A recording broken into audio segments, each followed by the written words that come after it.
Hey guys, Jengar here. Welcome to today's premium review in which we are taking a look at the Soviet Focke-Wulf 190 D-9, sitting at 5.3 battle rating in realistic mode and 5.0 in arcade. In this realistic battle we are suffering from a complete up tier to 6.3 battle rating with a lot of good enemy fighters in the game. We are flying the D-9 at the moment at its preferred cruising altitude, 5000 meters. The plane is very fast on all altitudes, but it's around 470 kilometers an hour at 5k is its cruising speed. And that is very nice. It also performs very nicely in a dive. It has excellent top speed in a dive with 880 kilometers an hour. That's where it redlines. It rips slightly later. Those are speeds you can barely manage to get at from a dive from 4 kilometers. 5 kilometers you can make it if you keep full weapon complete during the dive, but it has jet speed then at the end of the dive. Of course you gotta be careful there, but it can compete on speed in a dive with any plane, even this B-51H.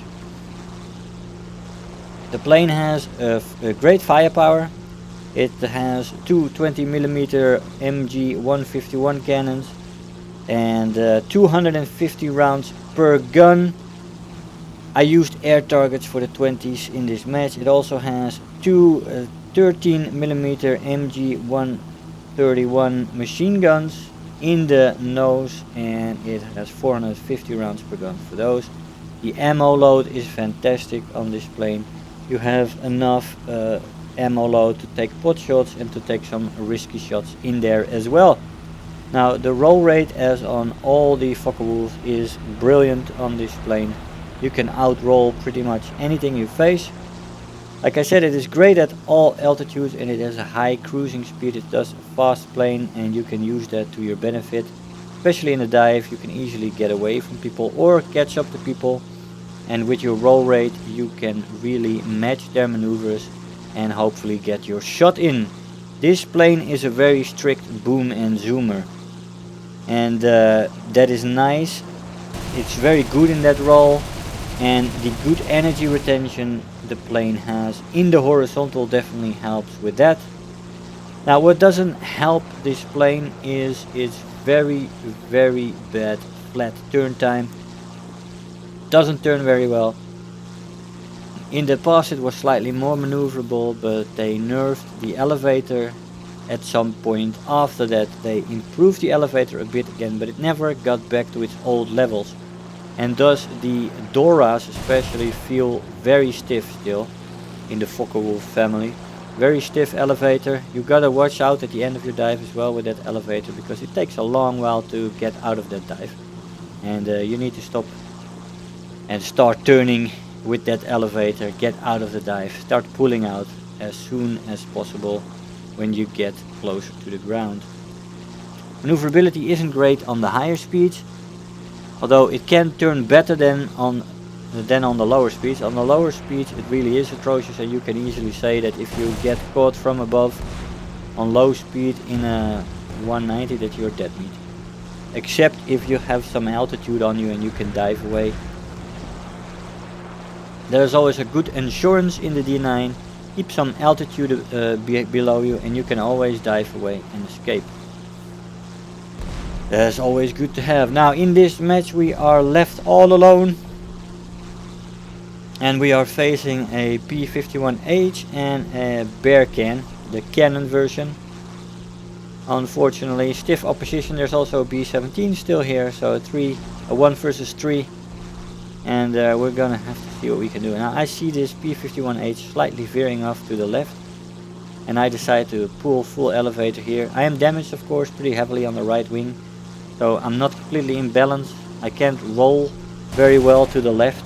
Rolling to the right goes much better. I really need to pull very hard if I want to go left. But in a dive this thing cannot get away that easily, and we get a crit in. And his maneuverability suffers now even more than mine, and we get the shot as he fails to get away. Now we are coming in for this beer can. There's very limited options we have here. Bearcan has a very good performance, and although I was in a better energy state, of course, the boom and zoom into death, I only have 7 minutes of fuel and I'm damaged on that wing, and landing in the D-9 with such a wing is very, very dangerous, as it easily rolls over when you are slowing down. So I decided to take the head on with the Bearcan, as he has wing mounted guns and I have very centrally mounted guns. I decided that I would have the upper hand there, and I did. Got him down. We got 4 kills under the belt and just a B-17 to get it. Now if you watch my how to kill bombers tutorial, you know that I am using my own recommended tactics here. Attack from the front at high speeds, 450. We're going to shoot at the pilot. Here we go. We get him, but with his last 50 cal and his first hit on me, he shoots my wing off. The right wing, the one that was damaged already. Maybe one of the spars was already damaged and his 50 cal hit the second spar. The wing just flew straight off, unfortunately. But still a good match with 5 kills, and you get a good idea on how you have to use this plane. You gotta keep it in a strict boom and zoom roll. This plane is very unforgiving in the sense that it doesn't escape very well. It doesn't have many skills for defensive flying except its roll rate, and you do need a little bit of rudder as well if you want to make some fancy rolling scissors and stuff like that.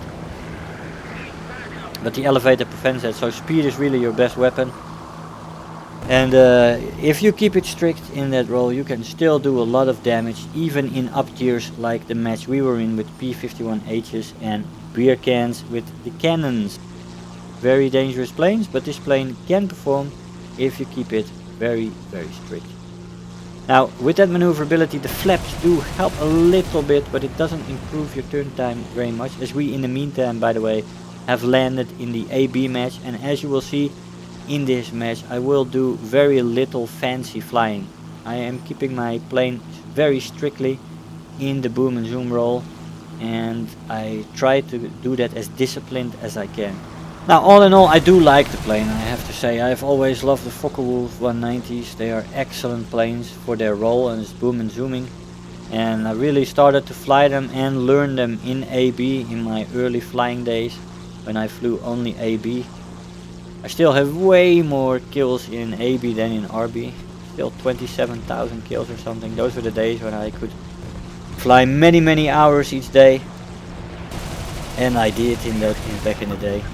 We get that guy easily. He did not turn fanatically enough. If you go into a flat turn without anything, and you know how to lead with the MG 151s, they are so lethal. They are really one of my favorite guns in game. And the meaningless shells really guarantee quick kills when you get the guns on target. You just evaporate people. They have a little bit lower velocity than the Hispanos and the 50 cal, so if you're used to either the British or the Americans, you have to lead a little bit more with the MG 151s. But the damage output is so satisfying. Now here comes that Arcanator again. We just shot him down and we get him again. He does get a glancing hit on my tail section though. And he blackens part of that, but not the elevator itself, fortunately. Although sometimes that is also already damaged and you feel it in the performance when it's orange, but not this time. So slightly lucky there with how those bullets fell. Now here is that Arcanator guy again. And I can really, I'm starting to feel a little bit sorry for the guy. But I cannot refuse this target. It's just too easy. I guess he got frustrated, and that is something you definitely have to avoid. If you have somebody above you, a few planes like we have here above the general area in front of the spawn, and I am not spawn camping here, by the way, even though you know already how I feel about that. Anything goes in AB, that is free airspace, and you should be able to fly wherever you want. But you will see me cruising away 5 to 10 kilometers from the spawn, and then returning a little bit to it, pick a plane, fly away from it again. So I'm just working the general area around the spawn. These guys have had plenty of time to spawn and to decide on their tactics. But really none of them seem to be really climbing. If one of those guys would have climbed the other way from where I was and gotten up to my altitude, or even two guys at once, I would have been in serious trouble. But they don't do that. And I get another head-on with Arcanator, who came after me in his King Cobra. And we win the head-on again. Now all planes that you face and that you meet at this battle rating, around the battle rating of this plane, are more maneuverable than you. And don't get tempted. I mean, this plane is good in head-ons. If somebody gets close to you and you can't surprise him and he's coming at you, don't avoid and start turning with him. That is something you do not do in this plane. You will die both in RB and in AB unless the other pilot is very, very bad. But only the roll rate can save you, really. If you go in turning and go into a turn battle, you will quickly understand your mistake. And as you will see, you can turn a little bit with them, as I do now, but look at your speed and decide early enough that you want to escape, that you want to get away. Now here I am noticing already, and I almost hold 500 kilometers an hour, and I'm quickly accelerating to more speed, get away. But I decide at that point, after 2 turns, that this guy knows enough about turning that he can counter my moves, and that I was not winning. I was not winning that turn. I could see the P-38 is much more maneuverable than the Dora, and I just extend. Give him a difficult target here, and as he comes close and I get closer to my spawn, I decide to see what I can do again against this guy. It's always nice to see if you can avoid something. The only advantage I have against this guy is my roll rate, pure turn time. He beats me every time. But you can already notice that his reactions to my moves are a bit slow. So he's not the most experienced pilot that I faced, probably not an equal pilot. And I could stay alive, and the airfield actually shot him there. In the end, in this match, we got 12 kills and first place in the team, which is quite nice. Let's see what we got for that performance in this very, very nice strict boom and zoomer. We've got Hero of the Sky and Survivor. We've got 55,000 Silver Lions and almost 4,000 research points. I'll see you in the conclusion. Hey guys, so here we are after the match. The Soviet Focke-Wulf 190 D-9. Is this plane worth it? If I remember correctly, the price of this plane lies around 7,000 plus Golden Eagles. Now that is a hefty price for a premium. A hefty price indeed. I do like this plane. I mean, it's a Focke-Wulf, one of my favorite lines in the game.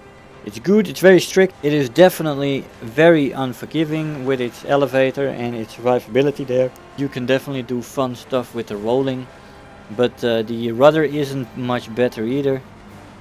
Performance in a dive is great. As a boom and zoomer, that is very important. Very high top speed. It has a good climb rate. It has fantastic firepower. All centrally mounted. Good ammo load. All very good for a boom and zoomer. If you like the roll and you enjoy boom and zooming, then this is definitely a good plane for you. You have to fly it very disciplined though, and that might not be everybody's cup of tea.